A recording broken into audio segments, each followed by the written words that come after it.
क्या उन्होंने नहीं देखा कि अल्लाह किस तरह खलकत को पहली बार पैदा करता है, फिर किस तरह उसको दोबारा पैदा करेगा? यह अल्लाह को आसान है।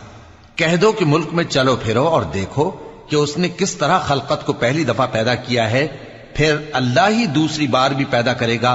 बेशक अल्लाह हर चीज पर कादिर है। वो जिसे चाहे अजाब दे और जिस पर चाहे रहम करे, और उसी की तरफ तुम लौटाए जाओगे। और तुम उसको न जमीन में आजिज कर सकते हो, न आसमान में, और न अल्लाह के सिवा तुम्हारा कोई दोस्त है और न मददगार। और जिन लोगों ने अल्लाह की आयतों से और उसके सामने हाजिर होने से इनकार किया, वो मेरी रहमत से नाउम्मीद हो गए हैं और उनको दर्द देने वाला अजाब होगा। तो उनकी कौम के लोग जवाब में बोले तो ये बोले कि इसे मार डालो या जला दो, मगर अल्लाह ने उनको आग में जलने से बचा लिया।